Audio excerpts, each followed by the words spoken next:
एक सेनपुर स्थान है, लगभग 90-100 बीघा का बगीचा ही बगीचा है। कोई भी किसी भी तरह की वहां अर्थ प्राप्ति की कोई आए जाए ऐसा नहीं, कोई अन्न आदि की व्यवस्था नहीं। 24 घंटे में 2 रोटी और अरहर की दाल, जो 2-4 साधु विरक्त रहते थे, बस इतने, न कोई चाय, न नाश्ता, न मीठा, न सब्जी, न चावल, कुछ नहीं, बस 2 रोटी नित्य की दिनचर्या थी और अरहर की थोड़ी दाल। 24 घंटे वहां वही रह सकता था जिससे भगवत प्राप्ति कर ली। और सांप बिच्छी आदि, अंधेरा, कोई बिजली नहीं, और नीचे भगवती भागीरथी बह रही। बड़ा वैसे वैरागियों के लिए आनंदमय था। जब गंगा किनारे भ्रमण कर रहे थे तो वो स्थान बहुत प्रिय लगा। लगभग 2 वर्ष वहां रहे। बड़ा ही पवित्र स्थान, मतलब जैसे स्मृति आती है तो चित्त चुरा जाता है। थोड़ी देर के लिए वो शोभा सामने आकर्षित करती है। किसी भी लता के नीचे बैठो, गंगा जी बह रही, बहुत बहुत ही आनंदवर्धन करना ऐसा वहां का वातावरण। पर बहुत कोशिश करते, निरंतर नाम नहीं चलता। बहुत परेशान से हो गए। जो साधक भजन में रुचि करते हैं वो इस बात को समझते होंगे। प्रयास करके बहुत हताश हो गए। फिर लगा क्या हो सकता है, निरंतरता, क्योंकि दिमाग में बैठ चुका था गुरु प्रताप से एक ही बात है, हर वृत्ति भगवत चिंतन परायण होनी चाहिए। करते करते पता नहीं कहां गोल हो जाता अंतःकरण में, कौन सी वृत्ति कहां, फिर परेशान कि कब सुधरेगी।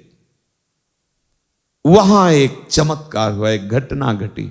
दोपहर का समय था, टूटा फूटा ऐसे बारंडा, उसी में विश्राम करने को होता था। तो सामने भगवान शंकर का विशाल पुराना मंदिर, तो वहां मध्याह्न में वही 2 रोटी और अरहर की दाल का प्रसाद पाके, अब बहुत बड़ा बगीचा था, अलग अलग कुटिया थी, किसी को किसी की आवाज सुनाई न दे। बारंडे में से लेटे हुए थोड़ी ही देर में शरीर जड़ होने लगा।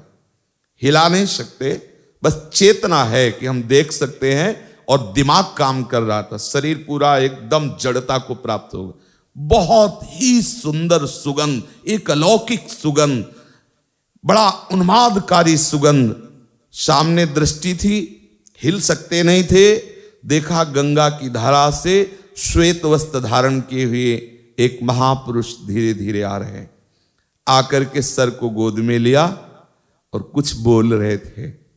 वो गुरुमंत्र की तरह स्वीकार किया। उसको कभी बोला नहीं कि वो क्या बोल रहे थे, अंदर ही अंदर उसको वो बस ऐसे ऐसे माथे पे ऐसे करते, 1 मिनट ऐसा ऐसे करके बस फिर अपार सुगंध उनके शरीर से। ये हम कोई स्वप्न नहीं देख रहे थे, कोई ऐसा नहीं था कि तंद्रा भी आए, खुली आंख, बस शरीर में जड़ता थी, हिल नहीं सकते थे। और ऐसा अपार आनंद जो उनका इस पर, और फिर ऐसे ही दिखाई दे रहा था, गए गंगा की धारा में विलीन हो गए। बस उस समय से वो परेशानी जो थी, कैसे निरंतर भजन चले। हमने जीवन में देखा है कि ये कोई न कोई रूप लेके आते हैं, और जहां उपासक अटकता है वहां ये पार कर देते हैं। अंतःकरण और अंतःकरण की वृत्ति के ये ही प्रकाशक हैं। ये किसी भी रूप में आ सकते हैं, किसी भी रूप में। ये असंत के रूप में भी आ सकते हैं, बड़े लीला विहारी है, पीट पाट के भी उपदेश दे सकते हैं। मतलब कई ऐसी लीलाएं जीवन में दर्शन करने को मिली भ्रमण के समय।